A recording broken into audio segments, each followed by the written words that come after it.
Vibrant village programme Bharat सरकार की एक बहुत महत्वाकांक्षी प्रोग्राम है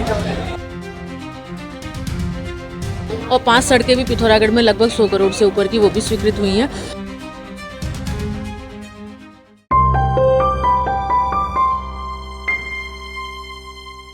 केंद्र सरकार अब सीमा से लगे गांवों को सिर्फ रणनीति की नहीं बल्कि विकास और पर्यटन का भी केंद्र बनाने जा रही है।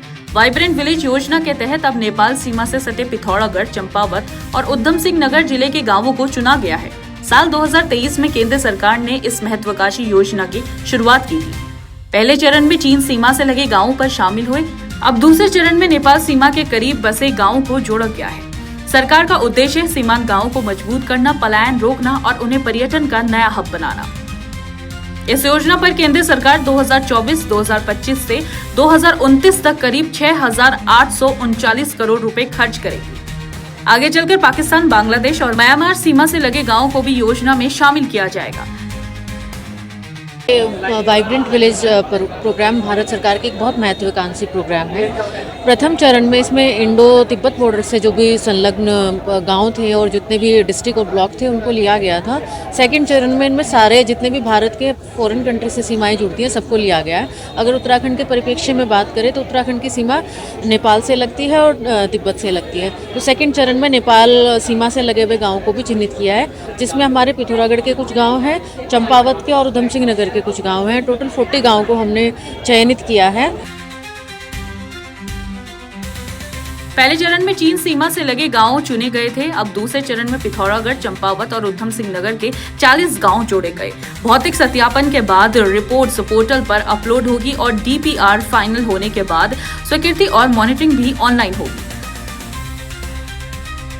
प्रथम चरण में उनका जो गैप स्टडी होगा कि पूरे विलेजेस में क्या क्या गैप्स हैं, क्या क्या इंफ्रास्ट्रक्चर है, उनकी मैपिंग होगी और उनकी मैपिंग को एक पोर्टल पर, जो डिजिटल पोर्टल भारत सरकार द्वारा बनाया गया, उसको डाला जाएगा। इसमें सबसे अच्छी बात है कि ये कम्प्लीटली डिजिटाइजेशन किया गया है। प्रोग्राम से लेकर जो भी DPR बनेंगी सब पोर्टल पर होंगी और पोर्टल पर ही वो स्वीकृत होंगी और उनकी मॉनिटरिंग भी पोर्टल पर होगी। प्रोग्राम से शुरू होने से पहले कार्य कोई भी शुरू होगा उसके पहले की फ़ोटो, इन बिटवीन फ़ोटो और बाद की फ़ोटो भी की जाएंगी और प्रत्येक गाँव के लिए एक नोडल ऑफिसर अनिवार्यतः हमें नामित करना पड़ेगा। तो ये सब कार्य अभी पोर्टल पर अपलोडिंग का कार्य और ये सब चल रहा है। जब एक बार हमारी DPR फाइनलाइज हो जाएगी तब हम उसको पोर्टल पर करेंगे, तब उनकी मॉनिटरिंग करेंगे। और जहाँ तक VVP1 की बात है, उसमें हमारी बहुत सारी योजनाएं हैं जो चढ़ी हुई हैं। उनमें से कुछ योजनाओं में लगभग भारत सरकार का 8.59 करोड़ रुपया भी आया है और 5 सड़कें भी पिथौरागढ़ में लगभग 100 करोड़ से ऊपर की वो भी स्वीकृत हुई हैं। उनका सबका कार्य अवार्ड हो गया और कार्य स्टार्ट हो गया है। तो उसकी मॉनिटरिंग जो भारत सरकार के द्वारा और हम भी प्रतिदिन करते रहते हैं। और इसके अलावा भी VVP1 में भी अभी भी योजनाएँ चढ़ाई जा सकती हैं।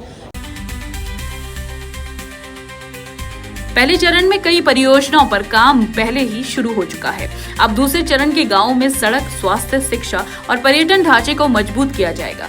सीमा की सुरक्षा के साथ साथ अब ये गांव पर्यटन की नई तस्वीर पेश करेंगे। आने वाले वक्त में यह पहल उत्तराखंड के साथ पूरे देश के सीमांत इलाकों के लिए एक गेम चेंजर साबित हो सकती है।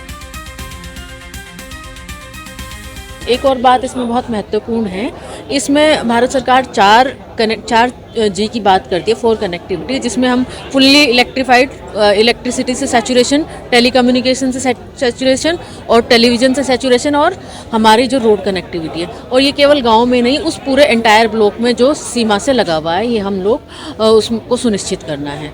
तो अभी जैसे जैसे इसमें आगे कार्य होगा वैसे वैसे हम लोग भी, हमारा भी उद्देश्य है कि ये वाइब्रेंट विलेज हो। और भारत सरकार की तरफ से भी माननीय मुख्य सचिव को या अन्य वरिष्ठ अधिकारियों को या डिस्ट्रिक्ट लेवल के अधिकारियों को दौरा करने के लिए भी बोला गया है। तो जैसे जैसे मौसम खुलेगा तो सभी अधिकारी अपना दौरा प्लान करेंगे, वहाँ पर प्रवास प्लान करेंगे।